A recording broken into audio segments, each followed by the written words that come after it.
शनिवार को मुख्यमंत्री मनोहर लाल के राजनीतिक सलाहकार व पूर्व कैबिनेट मंत्री कृष्ण बेदी रायपुर रानी एक जनसभा को संबोधित करने पहुंचे। रायपुर रानी पहुंचने पर कृष्ण बेदी का जोरदार स्वागत किया गया व उन्हें शॉल ओढ़ाकर सम्मानित किया गया। मुख्यमंत्री मनोहर लाल के राजनीतिक सलाहकार व पूर्व कैबिनेट मंत्री कृष्ण बेदी ने रायपुर रानी में सभा को संबोधित करते हुए प्रधानमंत्री नरेंद्र मोदी के 10 वर्षों के कार्यकाल की सराहना की। उन्होंने बताया कि इस अवधि में सरकारी योजनाओं से गांवों और शहरों में अभूतपूर्व बदलाव देखा गया है।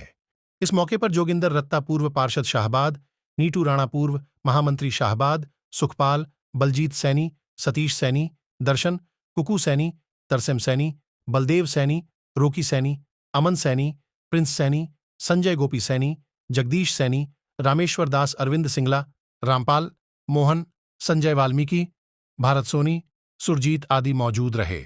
आइए सुनते हैं क्या कहा कृष्ण बेदी ने। रायपुरानी में हमारे आदरणीय दर्शन जी ने दर्शन जी का निवास स्थान पे आज हम सभी इकट्ठे हुए हैं और बड़ा इन्होंने सम्मान किया। इनके साथ साथ आदरणीय श्री सुखपाल जी, मास्टर बलजीत जी, आदरणीय सतीश सैनी जी, अरविंद सिंगला जी, भाई जोगिंदर दत्ता जी, नीटू राणा जी, मोहन क्रोचा जी, बहन सोनिया क्रोचा जो हमारी अभी महिला मोर्चा की जिला महामंत्री बनी है, भाई भाग सोनी जी, डॉक्टर सुरजीत जी, दीपक जी, अनुगो साहब, जगदीश सैनी जी और बहुत से महानुभाव यहाँ पर उपस्थित हैं। मैं आप सभी का अभिनंदन और स्वागत करता हूँ। यहाँ पहुँचने पर आपने मेरा जो भव्य स्वागत किया और जो मान सम्मान दिया, उस स्वागत के एवज में आप सभी के चरणों में झुक के नमस्कार करता हूँ। मित्रों, चुनावी साल है, चुनावी टाइम है, तो बात तो चुनाव की होगी, ठीक है ना जी। अब चुनावी बात होगी तो मैं आप लोगों से एक निवेदन करना चाहता हूं। अपने अपने दिल पे हाथ रख सकते हो, एक बारी रख सकते हो ना? रख ले भाई, आप भी रखो ना, रख लिए नहीं, आप ना रखे, दिल पे हाथ रखो ना। क्या दिल पे हाथ रखने के बाद ये कहीं महसूस होता है कि 2014 में हमने जिस व्यक्ति को देश की बागडोर सौंपी थी, जिसको प्रधानमंत्री बनाया था, क्या 10 साल के बाद मन को सुकून मिलता है ना कि वो ठीक आदमी था जिसको हमने बनाया था? जवाब दो ना, ठीक आदमी है ना? 5 साल के बाद तो सरपंच और पंचायत मेंबर से लोगों का दिल उतर जाता है। एमएलए ने, मंत्री ने कहने लग गया तो बेटे कैसे कहूं, परंतु इस बार पहले से भी ज्यादा लोगों का दिल ये करता है कि आज मशीन मिल जाए, आज ही कमल के बटन के ऊपर उंगली इधर गट्टी बजवा है ना ये बात। इसका कारण क्या है कि उस व्यक्ति ने देश को उन ऊंचाइयों तक लेकर जाने का काम किया जिनको केवल हम सपनों में सोचते थे, किताबों में पढ़ते थे या टेलीविजन के माध्यम से और चैनलों के माध्यम से देखते थे। वो ऐसी सड़क तो हमारे देश में तो कभी हो नहीं सकती। ऐसे ऐसे पुलिस पकड़ लगता, हम रास्ता भूल जाते हैं, हरियाणा के अंदर रास्ता भूल जाते हैं हमारे देश जो 24 घंटे सड़क पर आने वाले लोग। किस किस चीज को आप टच करना चाहते हो? कोई सी एक चीज तो ऐसी बता दो जिसको हम टच करना चाहते हैं। ये कहते हैं कि सबसे दुर्गति ट्रक ड्राइवरों की थी। आज यदि ट्रक ड्राइवर से किसी पूछोगे, उसके हाथ यहाँ पर होने के बाद पूछोगे ना, वो भी कहेगा जी 10 साल उम्र बढ़ा दी मोदी जी ने। सैनिक से पूछो, ओल्ड पेंशन स्कीम का जो मैटर था, 1 रैंक 1 पेंशन का, पहली बार मेरे को एक फौजी मिला अभी एक गांव के अंदर, कह रहा जी मैं तो कट्टर कांग्रेसी हूँ। मैं कहा अच्छा जी, वोट किसको देगा जी? कांग्रेस को देगा। मैं कहा अच्छा जी। कह जी पर मेरे बाप दादे के खून में कांग्रेस थी जी, मैं उसने छोड़ नहीं सकता, परंतु भला तुम्हारा मोदी जी ने करा। मैं कहा क्या भला कर दिया? क्या जी मैं 1968 में रिटायर होकर आया था ना, 1978 में रिटायर होकर आया था जी। मैं कहा अच्छा। क्या जी 3100 रुपये पेंशन मिले करती। जब मोदी जी आए ना, मैं कहा बाबू करीब 35,000 मिल रहे 35,000 मिल रहे जी को। मैं कहा फिर खाएगा शाम तो तार दे, कहीं दिल तो करा कि मोदी ने वोट दे दे। कहीं फौजी एक्स सर्विसमैन को अंधे शर्म आती थी, कोई फौजी को अत्य शर्म आती थी, ऐसा लगता था जैसे हमको पाप करके आ रहे हैं। आज का इतना सम्मान परिवार भी देते हैं, स्टार भी देते हैं, और फौजी पैसे आते हैं। सारे के सारे किसान वर्ग के लोग बैठे यहाँ पे। मैं छोटी सी बात पूछना चाहता हूँ आपसे, अप्रैल में गेहूं बेच के आया करते मंडी में, 38 से आप बंद करेगा राणा जी? 2 महीने बाद 2 महीने लग जाते, 2 महीने बाद लग जाते हैं ऐसा, हम तो कहीं महीने लग जाते हैं। आप अक्टूबर नवंबर में जीरी बेच के आया करते, जैसे आप करता फरवरी में, अप्रैल में गेहूं बेच के आते, जैसे आप होता था जुलाई में। और क्या करा लानेदार मनुष्य मुनीम के छोरे का ब्याह दर दिया हो तो वहां उड़ गया, कौन करा से आप मिल बैठे हो। ये बात आज आप जीरी की ट्राली तार खाओ, अगले दिन तो आपके फोन में टन देगी मोदी जी आका बोल रहा है मैं किसी हाल लिए भाई।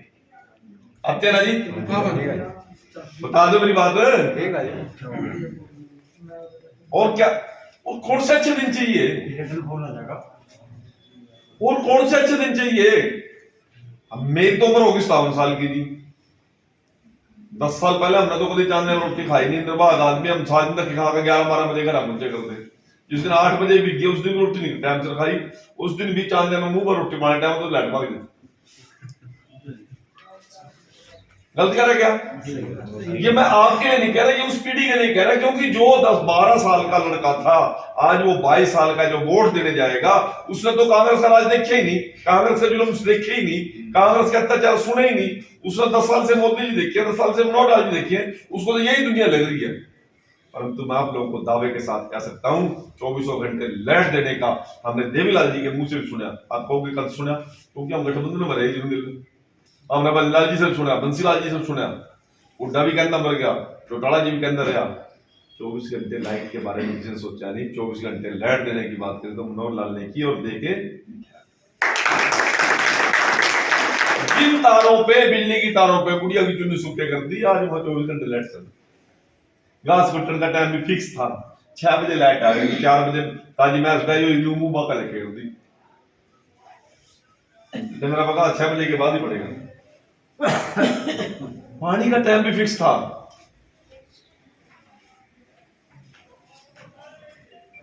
ये 24 घंटे लाइट सपना था नहीं, 24 घंटे लाइट ही नहीं दी, 2 बारी बिजली के रेट भी कम कर। मित्रों, आप लोगों को बताना चाहता हूं, नौकरियों के लिए चेकों का लेन देन होता था। भाई चेक तेरा फलाने पर छोरा नौकरी लग जाएगा, खा लिए बयाने लिखे जाते थे जमीनों के नौकरियों के बदले में, और जिसके पास जमीन नहीं थी उस गरीब की मैस मिलती थी। आज जिसमें मैस नहीं होती उसकी टूम भी थी, और जिस पर टूम जेवर भी नहीं थे तो वो फिर रिश्तेदारों को मुंह लगा होता था। और किसी का बच्चा यदि फ्री में लग भी गया, सारा गांव वो लोटा नून घेर लेकर वो मानने था छोरा फ्री में लगे होगा, नहीं होगा कितने में लग गया भाई, वो क्या क्या मर्जी था। बच्चे की योग्यता की कोई चर्चा नहीं थी, ये चर्चा थी कि फलाने मंत्री का यार है इसलिए छोरा लग गया, फलाने एमएलए का यार है इसलिए छोरा लग गया। बच्चे की काबिलियत की बात ही वो करता था। आज किसी का बच्चा पड़ोसी का लग भी जाता है ना, तो दीपक कानू का न्यू नहीं कहता फलाने का छोरा ने कम आता इसलिए लग गया, पैसे देकर लग गया, वो न्यू कहने लग गया होगा कोई छोरा लग गया ठीक लग गया, पढ़ता था वो, मेरा छोरा ज्यादा पढ़ेगा।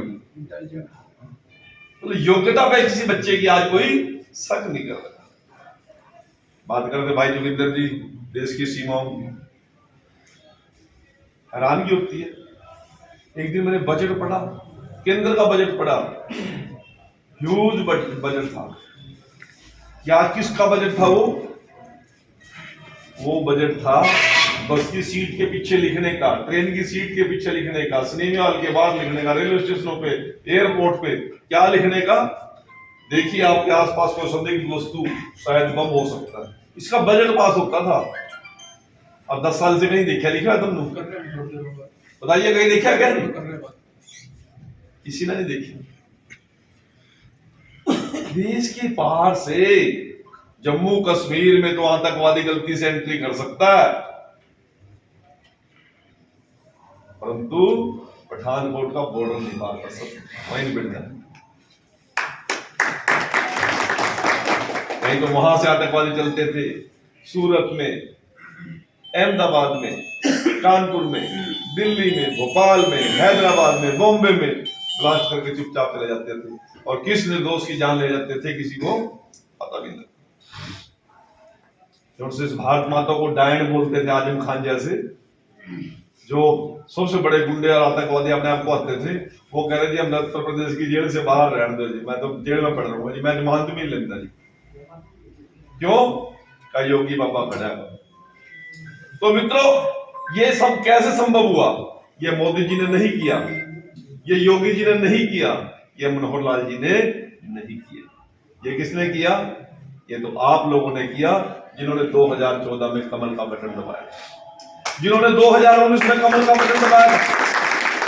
यदि आप कमल का बटन ना दबाते तो मोदी जी भी यही थे, मनोहर लाल जी भी यही थे, योगी भी यही थे, कोई कुछ नहीं कर सकता था।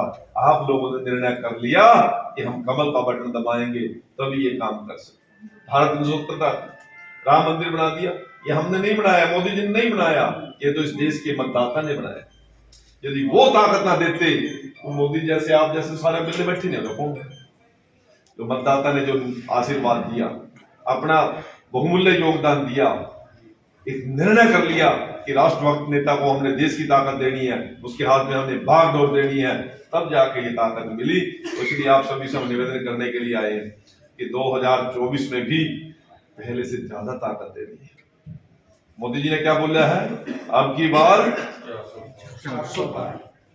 शायद रायपुर आने तक बात आई नहीं, वो पीछे रह गया। अब की बार 400 पार। मोदी जी ने क्या बोला? अब की बार 400 पार। तो 400 पार करने के लिए रायपुर रानी का उतना ही योगदान है जितना पंचकुले वाला का है, जितना कालका का है, जितना नारायणगढ़ वालों का है। आप लोगों को उतनी ताकत लगानी पड़ेगी। मित्रों, मैं आप लोगों को एक बात आगाह करना चाहता हूं, जो मोदी जी के समर्थन में है, जो मोदी जी को वोट देना चाहते हैं, वो तो 8 घंटे जाग रहे हैं। जो मोदी जी का विरोध करना चाहते हैं वो तो 24 घंटे जाग रहे हैं। वो नहीं सो रहे, उन्हें ज्यादा मेहनत करके मरता है। हम तो कह रहे चलो मैं नहीं दूंगा, वो दे देगा, वो देगा, पर वो यूं कह रहे हैं कि मोदी जी का ग्राफ नीचे लेके आना है। वो नहीं सो रहे, जो मोदी जी एक नहीं मैं क्या कह रहा हूँ, जो से लोग कोठे से बाहर निकलते, राहुल ने पूरा देश नाप दिया, अब क्या फिर कर कितने जोर लगाए जो उन पर कुछ नहीं पड़ता, नहीं तो करेगा। पर अपने भी मेहनत तो करनी पड़ेगी यार। बीत आप टिकट लेकर आओ ना, फिर भी तो देखियो यहाँ से किस्तों चला के जिंदाबाद जिंदाबाद जिंदाबाद। दूसरी बात कह रहा हूँ, टिकट मैं लेके आऊँ, टिकट कोई भी लेके आऊँ, मेहनत तो करनी पड़ेगी ना। हाँ, मेहनत तो करनी पड़ेगी। नहीं बात नहीं होगी। पहले जो उम्र भी आए है ना, उस शेड़े से है, जिस तो कटारी आया वो कर नहीं सकता। ये आपकी तो साइज तो दिख रही, मानो भी वो तो क्या करना बेमाता ने, जो भी आएगा कमल के फूल के लिए मैं तो वोट की अपील करने के लिए आया हूँ। आप सभी का बहुत बहुत धन्यवाद। इतना भव्य कार्यक्रम जो आपने किया, यहाँ के सभी साथियों का कभी मौका मिलेगा तो कर्जा उतारेंगे। आप सभी का बहुत बहुत धन्यवाद।